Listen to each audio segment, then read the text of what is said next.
ബലാത്സംഗ കേസിൽ വേടന്റെ മുൻകൂർ ജാമ്യാപേക്ഷ ഹൈക്കോടതി നാളെ പരിഗണിക്കാൻ മാറ്റി. വേടൻ സ്ഥിരം കുറ്റവാളിയാണെന്നും സർക്കാരിൽ സ്വാധീനമുള്ളയാളാണെന്നും പരാതിക്കാരി കോടതിയിൽ പറഞ്ഞു. ജാമ്യാപേക്ഷയിൽ കക്ഷി ചേരാനുള്ള പരാതിക്കാരിയുടെ അപേക്ഷ അനുവദിച്ചു. അഹമ്മദ് മുസ്തഫ ചേരുന്ന. മുസ്തഫ, എന്താണ് കോടതി തീരുമാനം?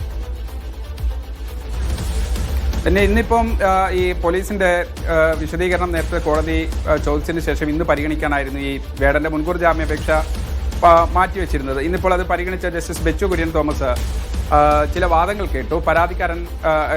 ഈ വേടന്റെ അഭിഭാഷകൻ വളരെ കൃത്യമായി തന്നെ ഈ പരാതിയും അതിന് പിന്നിൽ ചില ഗൂഢാലോചനകളും ഉണ്ട് എന്ന് നേരത്തെ തന്നെ വാദിച്ച ചില കാര്യങ്ങൾ കോടതിയുടെ ശ്രദ്ധയിൽപ്പെടുത്തി. മാത്രമല്ല, ഇതിന്റെ ഒരു ടൈം ലൈൻ ഇന്ന നാൾ മുതൽ ഇത്രയും പരിചയത്തിലായിരുന്നു. മറ്റു ചില കാരണങ്ങൾ കൊണ്ട് ചില തർക്കം അവർക്കിടയിൽ ഉണ്ടായി എന്നതുൾപ്പെടെയുള്ള കാര്യങ്ങളാണ് പറഞ്ഞത്. പക്ഷേ സാധാരണഗതിയിൽ പ്രോസിക്യൂഷന്റെ ഭാഗത്തു നിന്ന്, സ്റ്റേറ്റ് ഓഫ് കേരളയുടെ ഭാഗത്തു നിന്ന് ഇതിനെ എതിർത്തുകൊണ്ട് അല്ലെങ്കിൽ ആ പ്രോസിക്യൂഷന്റെ നിലപാട് പറയാൻ സാധാരണഗതിയിൽ ഉണ്ടാകുന്നത് വളരെ അസാധാരണമായി മറ്റു ഈ പരാതിക്കാർ നേരിട്ട് ഹാജരാകാൻ പരാതിക്കാരുടെ അഭിഭാഷകൻ നേരിട്ട് ഹാജരാകുന്ന സാഹചര്യവുമുണ്ട്.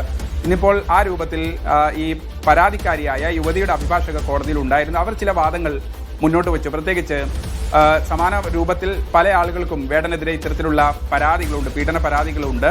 സ്വാഭാവികമായും വേടൻ സ്ഥിരം കുറ്റവാളിയാണ് എന്ന രൂപത്തിലുള്ള ചില ആരോപണങ്ങളുണ്ട്. ഒപ്പം തന്നെ വേടന് സർക്കാർ തലത്തിൽ ചില സ്വാധീനങ്ങളുണ്ട്. സർക്കാരിന്റെ ഓണാഘോഷ പരിപാടികൾ ഉൾപ്പെടെ അങ്ങനെ നിരന്തരം പരിപാടികളിൽ പങ്കെടുക്കുന്ന ഒരാളാണ് വേടൻ എന്ന് പറയുന്നത്. സ്വാഭാവികമായും ആ രൂപത്തിൽ ഇങ്ങനെ ജാമ്യം നൽകരുത് എന്നതുൾപ്പെടെയുള്ള വാദങ്ങളാണ് അവർ മുന്നോട്ട് വെച്ചത്. എന്തായാലും ഈ ജാമ്യാപേക്ഷയിൽ അവർ കൂടി കക്ഷി ചേരാൻ ഒരു അപേക്ഷ കോടതിയുടെ മുമ്പിൽ വെച്ചു. അതുകൊണ്ടാണ് അവർ ഇത്തരം വാദങ്ങൾ കൂടി മുന്നോട്ട് വെച്ചത്. എന്തായാലും ആ ജാമ്യ ഹർജിയിൽ കക്ഷി ചേരാനുള്ള പരാതിക്കാരിയുടെ ആവശ്യം അല്ലെങ്കിൽ അത്തരത്തിലുള്ള അവരുടെ ഈ ഇംപ്ലിമെന്റ് പെറ്റീഷൻ കോടതി അംഗീകരിച്ചിരിക്കുന്നു. അതിന് ഈ വേടനോ അല്ലെങ്കിൽ വേടന്റെ അഭിഭാഷകന് ഏതെങ്കിലും തരത്തിൽ ഒബ്ജക്ഷൻ ഉന്നയിച്ചതുമില്ല. എന്തായാലും ഇന്നിപ്പോൾ അവരുടെ ഇംപ്ലിമെന്റ്